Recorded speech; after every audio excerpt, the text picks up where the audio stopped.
तो आज के वीडियो लेक्चर में हम विराम कोण या एंगल ऑफ रिपोज निकालना सीखेंगे। विराम कोण कैसे हम निकालेंगे आज हम ये सीखेंगे आज के वीडियो लेक्चर में। तो इसके लिए हम क्या ले लेते हैं, एक इंक्लाइंड प्लेन ले लेते हैं, नत समतल ले लेते हैं। ठीक है, नत समतल हमारे पास ये है जो कि क्षैतिज से कुछ ना कुछ कोण बनाता हुआ है। अल्फा से क्षैतिज से अल्फा कोण बना रहा है। और मान लेते हैं ये वस्तु है जो कि नत समतल पर रखी हुई है m द्रव्यमान की, जिसका वेट नीचे mg है और ऊपर है इसका n अभिलंब प्रतिक्रिया जो कि सतह लगा रही है। सतह लगाएगी चूंकि प्रत्येक क्रिया के बराबर और विपरीत प्रतिक्रिया होती है। वस्तु का भार mg नीचे, वस्तु का भार किस पर है, सतह पर, तो सतह भी उस पर अभिलंब प्रतिक्रिया लगाएगी n। ठीक है, अब ये कोण है अल्फा।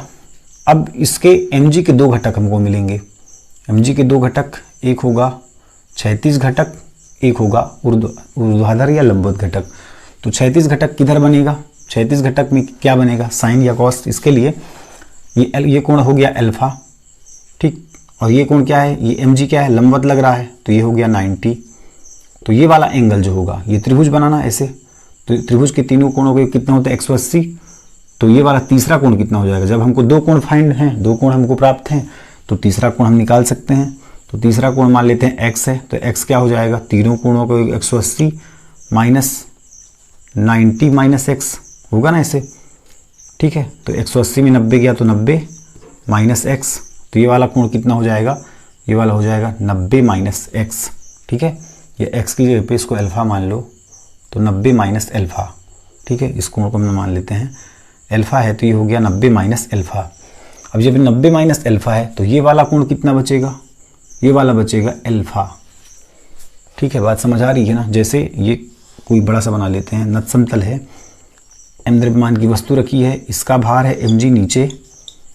ठीक है, इसके दो कंपोनेंट बन रहे हैं, दो घटक यहाँ पे बना रहा है अल्फा, यहाँ बना रहा 90, तो यहाँ बनाएगा कितना, तीनों कोणों का 180।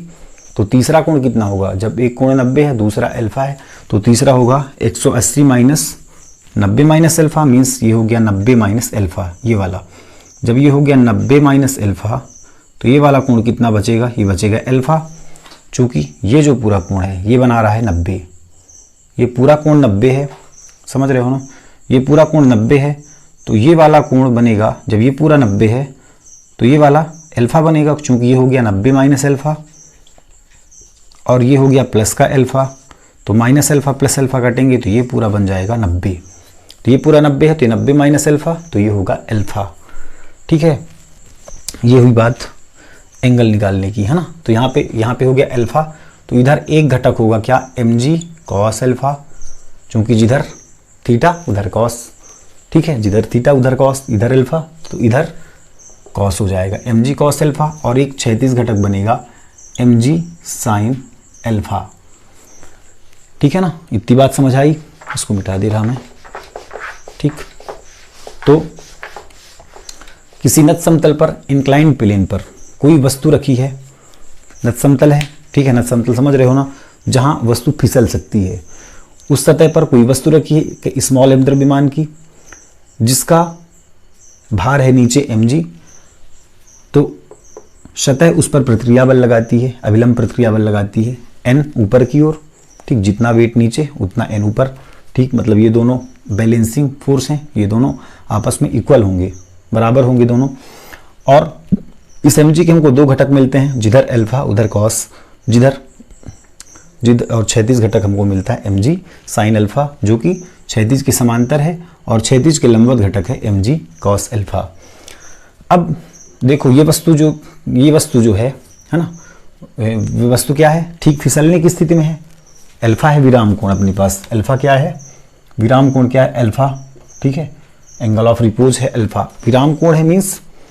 अब ये विराम कोण लगता कब है, जब वस्तु ठीक फिसलने की स्थिति में होती है, बॉडी जो है जस्ट अबाउट टू मूव हो, ठीक फिसलने की स्थिति में हो, तो ये जो कोण बनता है वह बनता है अल्फा। ठीक, जैसे ये मैंने ये इसको मार्कर रख लिया। ठीक है, ये क्षैतिज में है अभी, अब मैं इसको जैसे उठाऊं, ठीक, जैसे इसको उठा रहा, तो ये कुछ ना कुछ एंगल पे क्या करेगी, ठीक फिसलने की स्थिति में आएगी। और उससे यदि मैं थोड़ा सा ऊपर उठा दूं तो ये मार्कर जो है फिसलने लग जाएगी। जैसे देखो अभी कुछ नहीं हो रहा, अब ये ठीक फिसलने की स्थिति में है, ये फिसल गई, है ना। तो जैसे ही थीटा बढ़ाते जाएंगे, जैसे ही एंगल बढ़ाते जाएंगे तो क्या होगा, वस्तु एक पोजीशन पर पहले तो फिसलेगी नहीं, फिर एक पोजीशन पर ठीक फिसलने की स्थिति में आएगी, फिर उससे यदि हम थोड़ा सा भी एंगल अधिक कर दें, कोण का मान थोड़ा सा भी बढ़ा दें तो वस्तु फिसलने लग जाएगी। ठीक है, तो ये कंडीशन होगा इसमें। मीन्स ये जो वस्तु है वह ठीक फिसलने की स्थिति में रखी हुई है। मीन्स जो अल्फा बना रहा है विराम कोण एंगल ऑफ रिपोज, वह ठीक फिसलने की स्थिति वाला कोण है। अभी वस्तु फिसल नहीं रही, हाँ इससे भी थोड़ा सा भी एंगल बढ़ा दिया जाए, थोड़ा सा भी, तो ये वस्तु फिसलने लग जाएगी। मतलब ये ठीक फिसलने की स्थिति में है। और ठीक फिसलने की स्थिति में क्या होता है, जो नेट फोर्स होता है, ठीक है, ठीक फिसलने की स्थिति, फिसलने की स्थिति में, ठीक है, फिसलने की स्थिति में, फिसलने की स्थिति में जो नेट फोर्स होता है, ठीक है, एफ नेट, जो कुल बल होता है वह होता है 0। फिसलने की स्थिति में कुल बल होता है 0। अब देखो यहाँ पर mg के दो घटक हैं, ठीक है, एक है mg cos अल्फा और दूसरा है mg sin alpha. mg sin alpha कहाँ लग रहा, सतह के साथ साथ, सतह के समांतर, और एक है सतह के लंबवत mg cos थीटा। तो mg cos थीटा क्या करता है, इस नॉर्मल रिएक्शन को बैलेंस करता है, अभिलंब प्रक्रिया को इक्वल रखता है, इसको बैलेंस रखता है। ठीक है, तो फिसलने की स्थिति में n बराबर हो जाएगा किसके, n बराबर हो जाएगा mg cos अल्फा के। ठीक, और जो mg sin अल्फा है वह किधर लग रहा है, वस्तु ऐसे रखी हुई है नत समतल पे, तो वह कैसे लग रहा है, mg sin अल्फा इस वस्तु को गिराना चाह रही है। ठीक है, लेकिन वस्तु ठीक फिसलने की स्थिति में, मतलब फिसल नहीं रही है वस्तु, ठीक फिसलने की स्थिति में है। मीन्स इस पर कौन काम कर रहा है, फ्रिक्शन, घर्षण काम कर रहा है, तभी तो वस्तु फिसल नहीं रही। अगर घर्षण नहीं होता तो वस्तु फिसल जाती। तो इस पर काम कर रहा है कौन, घर्षण, फ्रिक्शन काम कर रहा है। ठीक है, mg sin अल्फा क्या करना चाह रहा है, उस वस्तु को ऐसे गिराना चाह रहा है, लेकिन वस्तु नत समतल पर है, इंक्लाइन प्लेन पे है और फिसल भी नहीं रही। इसका मतलब कि वस्तु पर एक घर्षण बल लग रहा है जो इनके आपेक्षिक गति का विरोध कर रहा है, इसको गति में, मोशन में नहीं आने दे रहा, इनके आपेक्षिक गति का विरोध कर रहा है। ठीक है, फ्रिक्शन लगेगा।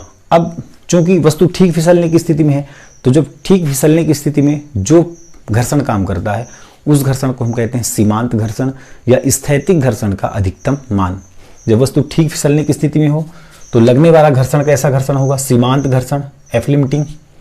ठीक है, ठीक फिसलने की स्थिति में लगने वाला घर्षण सीमांत घर्षण, एफ लिमिटिंग, या स्थैतिक घर्षण का अधिकतम मान, या हम इसको लिख सकते हैं एफएसएम, स्थैतिक घर्षण का अधिकतम, या तो एफएसएम लिखें या एफएल लिखें, दोनों बात वही है। ठीक है, तो एफएल किसके बराबर हो जाएगा, अब ठीक फिसलने की स्थिति में है, ठीक फिसलने की स्थिति में है ना, मतलब नेट फोर्स 0, मतलब ये n इसके इक्वल हो जाएगा, ये इसके इक्वल हो जाएगा। तो एफएल किसके बराबर है, एफएल का पहले हम फार्मूला रख लेते हैं। एफएल क्या है, mu s into n. FL क्या है, mu s into n. N की वैल्यू कितनी है, mg cos अल्फा, मान रख लो, mu s into mg cos alpha. ठीक है, अब एफएल है ना, अब एफएल किसके बराबर है, mg sin अल्फा के बराबर है। एफएल किसके बराबर हो जाएगा, mg sin अल्फा के। ठीक फिसलने की स्थिति में चारों बल आपस में बराबर होंगे, ये इसके बराबर, फ्रिक्शन घर्षण जो होगा वह इस बल के बराबर होगा, n बराबर होगा mg cos अल्फा की। तो एफएल किसके बराबर हो गया, mg cos अल्फा की। mg यहाँ पे हमने मान रख दिया n का। अब एफएल जो बराबर है वह है किसके बराबर, mg sin अल्फा की।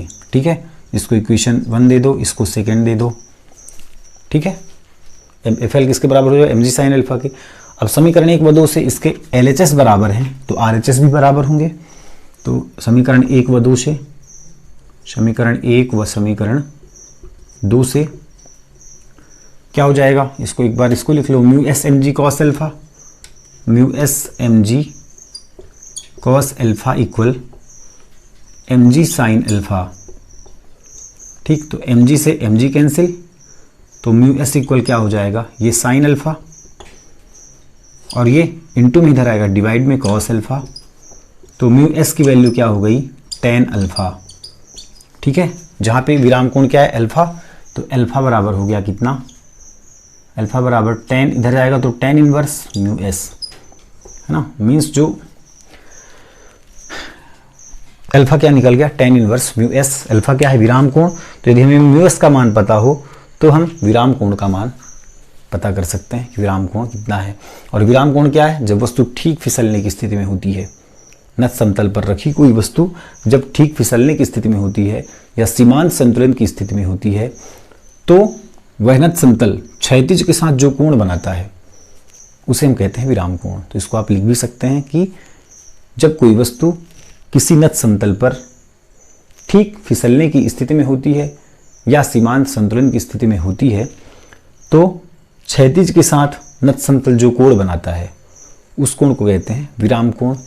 ठीक है, इतनी बात समझ आई, है ना। और विराम कोण का मान हम कब निकाल पाएंगे, जब हमें म्यू एस की वैल्यू दी गई हो, है ना। जो म्यू एस को हम क्या बोलते हैं, स्थैतिक घर्षण गुणांक, इसको हम बोलते हैं स्थैतिक घर्षण गुणांक। ठीक है, तब हम ये वैल्यू फाइंड कर सकते हैं। इतनी चीज़ समझ आई ना, विराम कोण। अब चलो आगे कुछ और देख लेते हैं। विराम कोण और घर्षण कोण में संबंध देख लेते हैं। तो विराम कोण घर्षण कोण में संबंध देखने के लिए हम जानते हैं, इसके पहले हमने घर्षण कोण की वीडियो देखी, है ना। वीडियो लेक्चर हमने देखा घर्षण कोण का। तो घर्षण कोण का मान कितना होता है, घर्षण कोण होता है म्यू एस। ठीक है, म्यू एस इक्वल क्या निकाले थे हम, टेन थीटा। और यहाँ पे म्यू एस इक्वल कितना है, म्यू एस कितना है, टेन अल्फा। ठीक है, समीकरण 1 समीकरण 2, समीकरण 1 और 2 से म्यू एस इक्वल है tan alpha, mu s equal है म्यू एस इक्वल है टेन थीटा और म्यू एस इक्वल है टेन अल्फा। ये कब की कंडीशन में है, ये है घर्षण कोण का मान। थीटा है घर्षण कोण, अल्फा है विराम कोण। तो ये दोनों की वैल्यू क्या है, आपस में इक्वल है। तो ये भी म्यू एस के बराबर है, ये भी म्यू एस के बराबर है, तो ये वैल्यू भी आपस में बराबर हो जाएगी। मीन्स टेन थीटा इक्वल हो जाएगा टेन अल्फा, टेन से ten cancel, theta equal alpha. मतलब विराम कोण घर्षण कोण के बराबर होता है। ठीक है, बराबर क्यों होता है, क्योंकि ये दोनों ठीक फिसलने की स्थिति में होते हैं। तब के कंडीशन पे इन कोण को फाइंड किया जाता है। ये ठीक फिसलने की स्थिति में कितना एंगल क्रिएट कर रहा है, कितने कोण से ये झुकी हुई है। ठीक है, नत समतल पर। और घर्षण कोण कब लगता है, जब वस्तु प्लेन पर रखी हुई होती है, समतल पे रखी हुई होती है। ठीक है, जब किसी सतह पर रखी होती है। कैसे सतह कैसी होनी चाहिए, उसके लिए सतह होनी चाहिए क्षैतिज सतह। ठीक है, जब क्षैतिज सतह पर कोई वस्तु रखी होती है और उस कंडीशन पे लगने वाला जो घर्षण होता है, ठीक है, जो कोण होता है उसे हम कहते हैं घर्षण कोण। जब वस्तु ठीक फिसलने की स्थिति में है लेकिन वस्तु किसी क्षैतिज सतह पर रखी हुई है, तो उस समय जो कोण बनता है उसे कहते हैं घर्षण कोण। और जब वस्तु किसी नत समतल पर रखी हुई होती है, किसी नत समतल पर रखी हुई होती है, तो क्षैतिज का जो नत समतल से झुकाव होता है, जितने डिग्री का झुकाव होता है, जितने एंगल का झुकाव होता है, जितने कोण का झुकाव होता है, उस कोण को कहते हैं विराम कोण। तो ये था विराम कोण और घर्षण कोण और विराम कोण में संबंध। ठीक है, तो आपका घर्षण का चैप्टर क्लोज होता है यहीं पे। ठीक, धन्यवाद।